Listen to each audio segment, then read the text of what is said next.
আসসালামু আলাইকুম ভিউয়ার্স, কেমন আছেন সবাই? আশা করছি সবাই ভালো আছেন। স্বাগতম আমার নতুন আরও একটি ভিডিও দেখার জন্য। চিংড়ি প্রেমীদের জন্য নিয়ে আসলাম একেবারে সহজ কিন্তু সুস্বাদু চিংড়ি ফ্রাই রেসিপি। বাইরে ক্রিস্পি আর ভেতরে জুসি, একবার খেলে বারবার খেতে মন চাইবে। যেটা বানাতে অল্প কিছু উপকরণ লাগে এবং খুবই ঝটপট বানানো যায়। ভিডিওতে ধাপে ধাপে সহজভাবে রান্নার কৌশল দেখানো হয়েছে। এটি ভাত, ভুনা খিচুড়ি, এমনকি নাস্তা হিসেবে দারুণ মানিয়ে যাবে। তো চলুন কথা না বাড়িয়ে তৈরি করা যাক। চিংড়ি ফ্রাই তৈরি করতে প্রথমেই নিয়েছি কিছু চিংড়ি মাছ।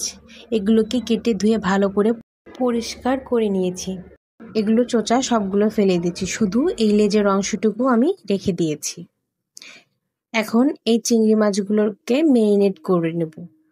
এর জন্য শুরুতেই দিয়ে দিচ্ছি 1/4 চা চামচ রসুন বাটা, তারপর দিচ্ছি 1/4 চা চামচ আদা বাটা, আরও দিচ্ছি 2 চা চামচের মতো টমেটো সস। এখানে সয়া সস দিয়েছি 1 চা চামচ। এখন এখানে কিছু গুঁড়া মশলা অ্যাড করব। শুরুতেই দিলাম 1/2 চামচের মতো মরিচের গুঁড়া।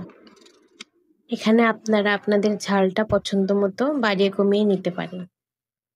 আরও দিচ্ছি 1/2 চা চামচ থেকে একটু কম জিরার গুঁড়া, তারপর দিচ্ছি 1/4 চা চামচ গোলমরিচের গুঁড়া। সবশেষ দিয়ে দিলাম স্বাদ মতো লবণ।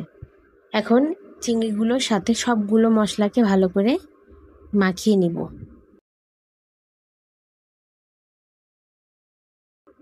ভালোভাবে মাখানো হয়ে গিয়েছে। এখন এটাকে একটি পাশে রেখে দিচ্ছি 30 মিনিটের জন্য। এদিকে একটি বাটিতে আমি একটি ডিম ভেঙে নিচ্ছি।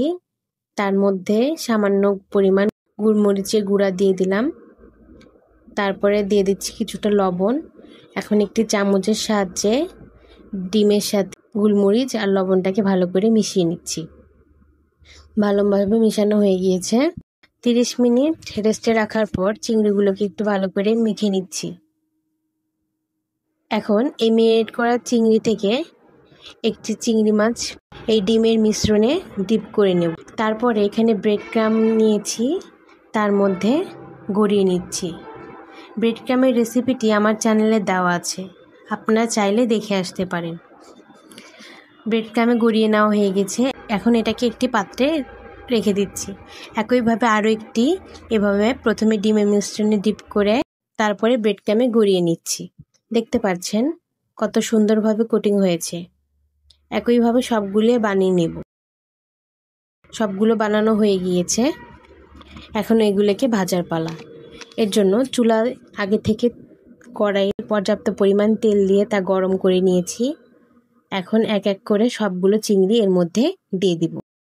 এ পর্যায়ে চুলার আঁচটা মিডিয়াম হিটে থাকতে হবে। এক পাশ ভাজা হয়ে গেলে অপর পাশ উল্টিয়ে দেব। এভাবে উল্টে পাল্টে কাঙ্ক্ষিত কালার আসা পর্যন্ত ভেজে নেব। আপনারা অবশ্যই এখানে চুলার আঁচটা মিডিয়াম হিটে রাখবেন। একবারে বাড়িয়ে দিলে চিংড়ি মাছটা পুড়ে যাবে, আর লো হিটে যদি ভাজতে যান তাহলে কিন্তু মচমচে হবে না। চিংড়ি মাছগুলো ভাজা হয়ে গিয়েছে। এখন তেল ঝরিয়ে একটি প্লেটে উঠিয়ে নিচ্ছি। দেখতে পাচ্ছেন কতটা সুন্দর হয়েছে। এখন আমি এগুলোকে পরিবেশন করছি। দেখলেন তো কত সহজে এবং কত অল্প সময়ে ঝটপট বানিয়ে নিয়েছি মুচমুচে চিংড়ি ফ্রাই। আপনারা যে কেউ আমার এই রেসিপিতে বানাতে পারেন।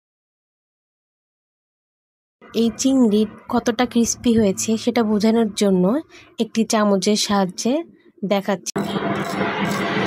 দেখলেন তো কতটা ক্রিস্পি হয়েছে। আপনারা অবশ্যই ট্রাই করে দেখবেন। আর নতুন নতুন রেসিপি দেখতে অবশ্যই আমার চ্যানেলটাকে সাবস্ক্রাইব করে বেল বাটনটি প্রেস করে রাখবেন।